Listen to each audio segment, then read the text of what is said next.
want to talk with you a little bit about entrepreneurship and business. That is our view of these ideas and our view of entrepreneurs and people in business.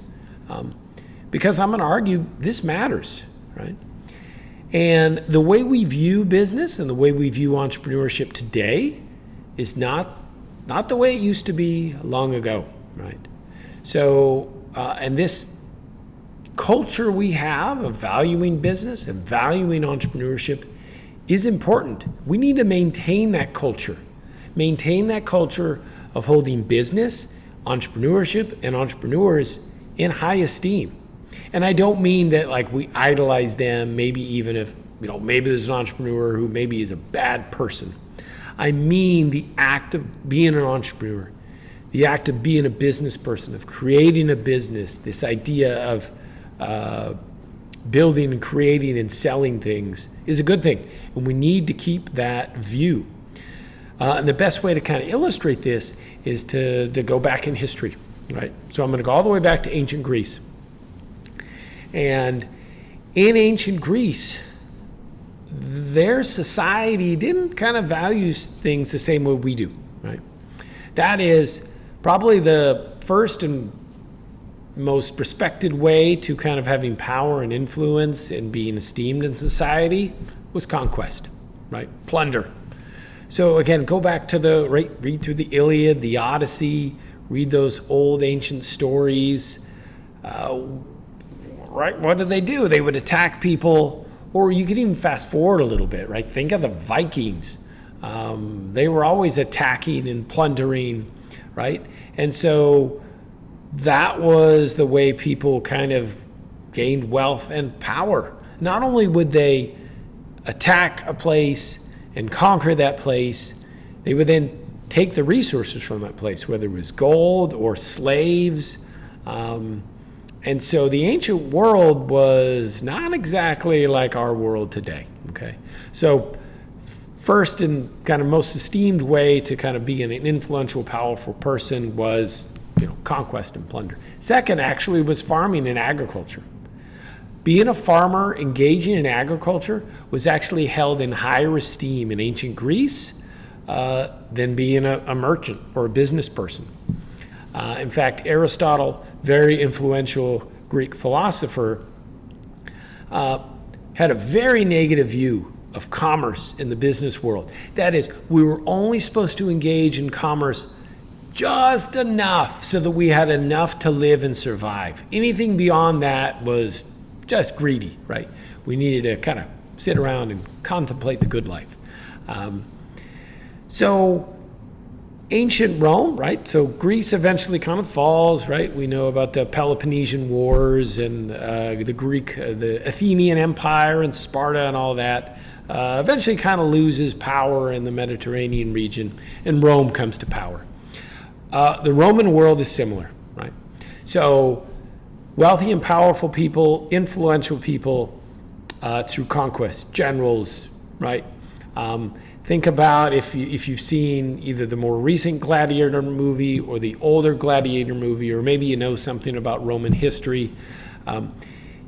Lots of slaves. If you were a slave, the way you try to gain your freedom was either you joined the Roman army and then fought, and if you survived and lived long enough, you could eventually gain your freedom and become a citizen.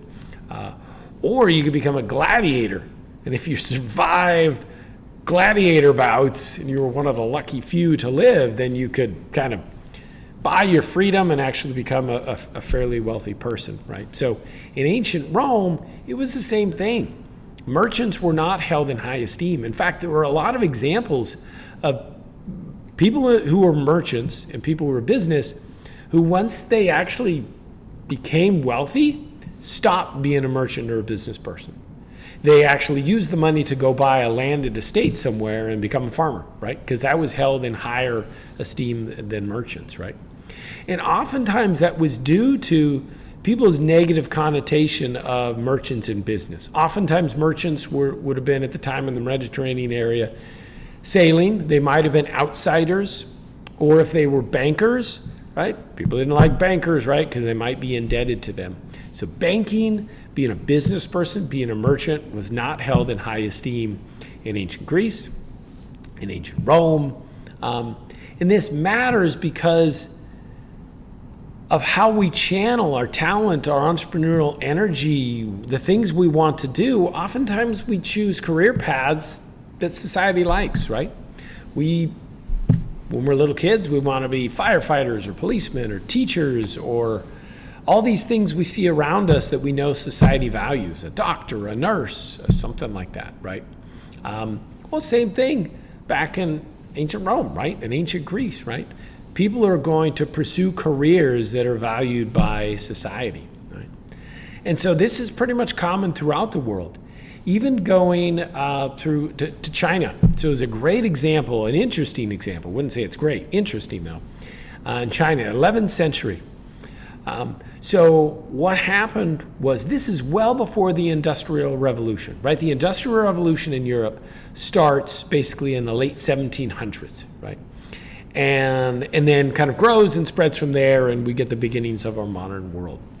In the 11th century in China, there was an area of China where some industrial people had figured out how to smelt iron, to make iron. Iron's great because you can make really good tools, farm implements, plows, right? For making all these things that allow you to build and make stuff.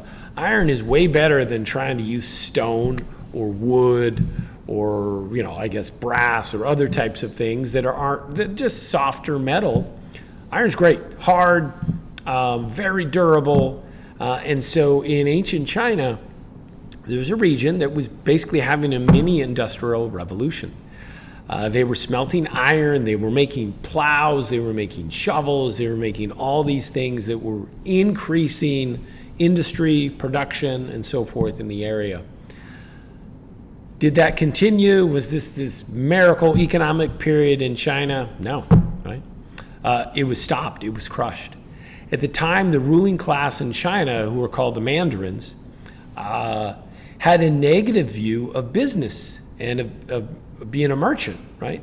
What they were doing, this entrepreneurial activity that they were engaging in, was wrong in their view. And not only that, they didn't like the fact that these ordinary peasants, right, these people who were just working and industrious, were actually becoming wealthy, right? And so they very much viewed this as a threat. Here are these ordinary peasants who were lower than us, becoming wealthier than us, creating all this economic activity that we have no control over. And no, they crushed it, right? And it stopped, right? There was no industrial revolution in China. In fact, China, by the time 1500s rolls around, China kind of closes in on itself, right? Before that, they build the Great Wall of China to keep out invaders. But by 1500, China kind of cuts itself off.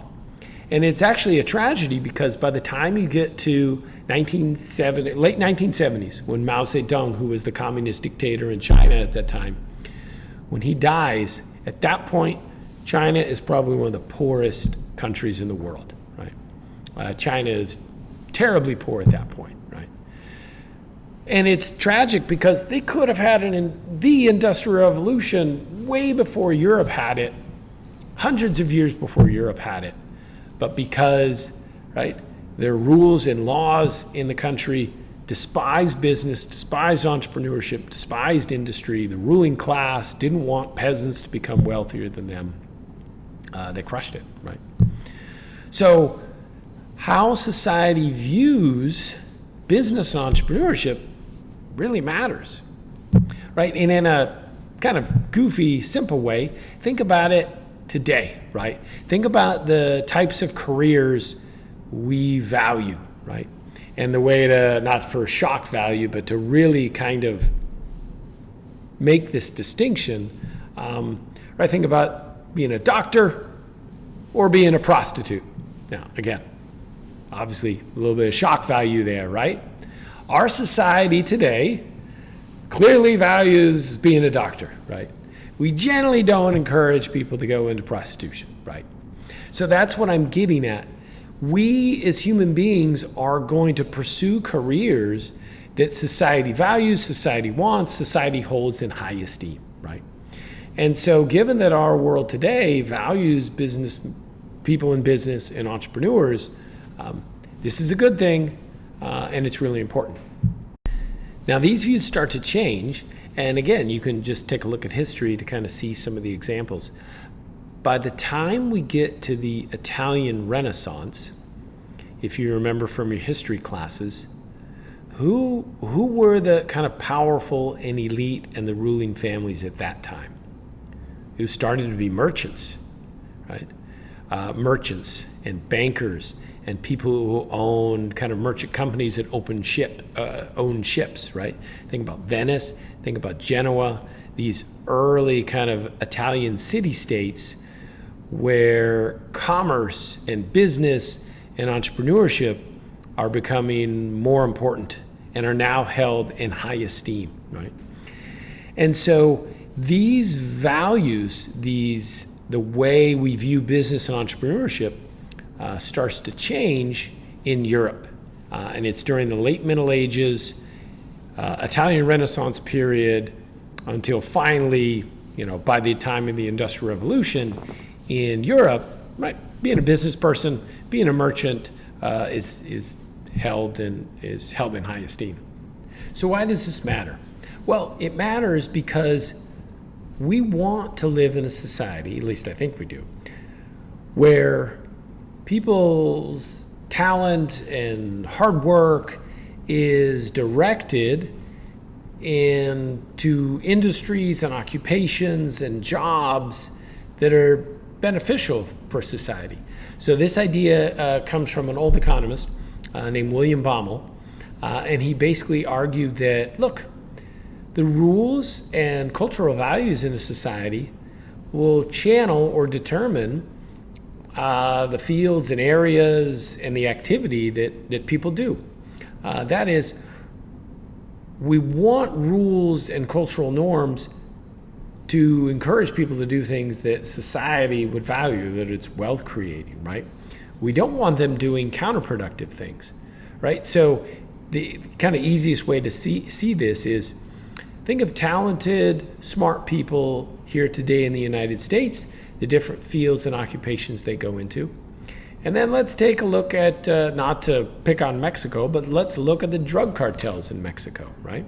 Oftentimes we think of those cartels as doing bad stuff, right? They're killing people, they're making drugs, shipping it all around the world. But, okay, yeah, bad people.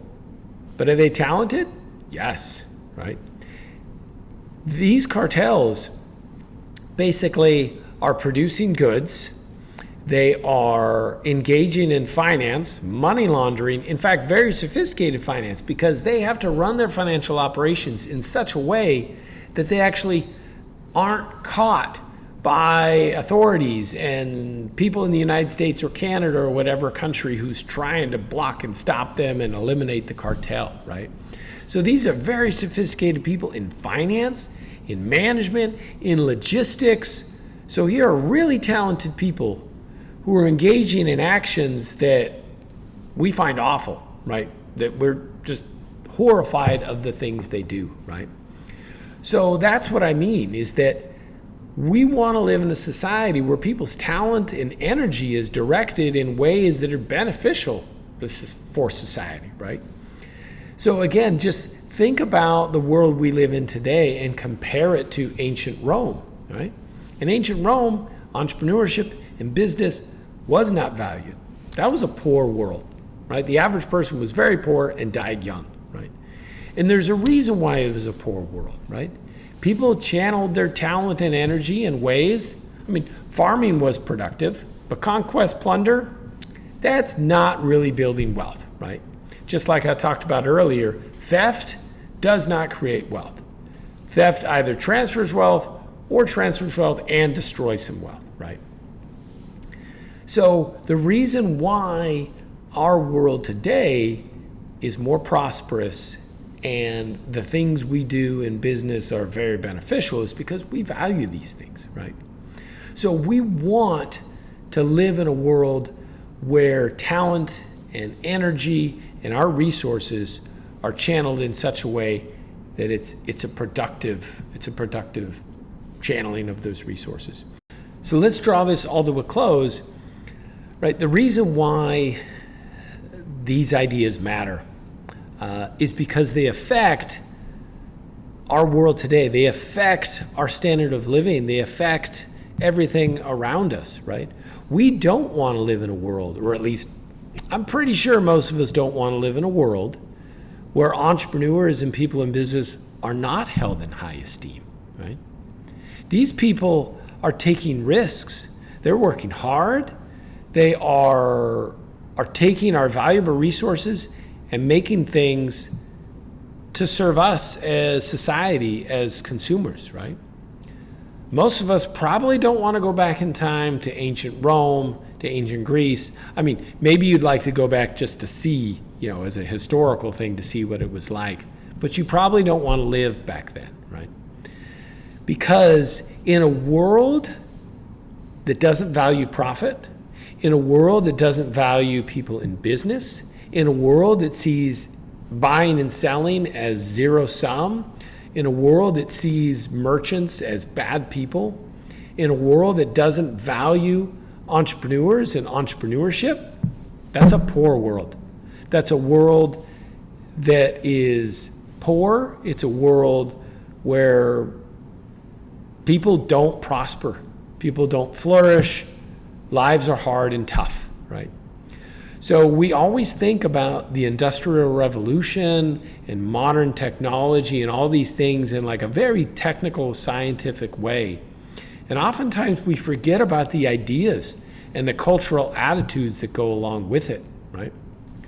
Profit is a good thing. Profit is society's way of telling businesses they're doing a good job. Losses is society's way of telling them to do a bad job, right? People in business are working hard and are channeling their talent and energy to try to make things that we as society value, right? And the entrepreneur is oftentimes engaging in great risk and tireless effort to innovate and to try to make things that serve us as society, right? And again, I'm not extolling this as if it's like perfect, right? No system, right? We live in an imperfect world, right? It's not a perfect system, right? But we need to value business people, profit, entrepreneurs, and entrepreneurship, because these are the things that make our world as good as it is today, as affluent as it is today. And if you look around the world today, the countries that are poor and struggling and the countries that we would love to help need all of these things, right? They need it desperately, right? But it's not valued there, and it's tough. It explains why they're poor and why countries that have these values are wealthier today.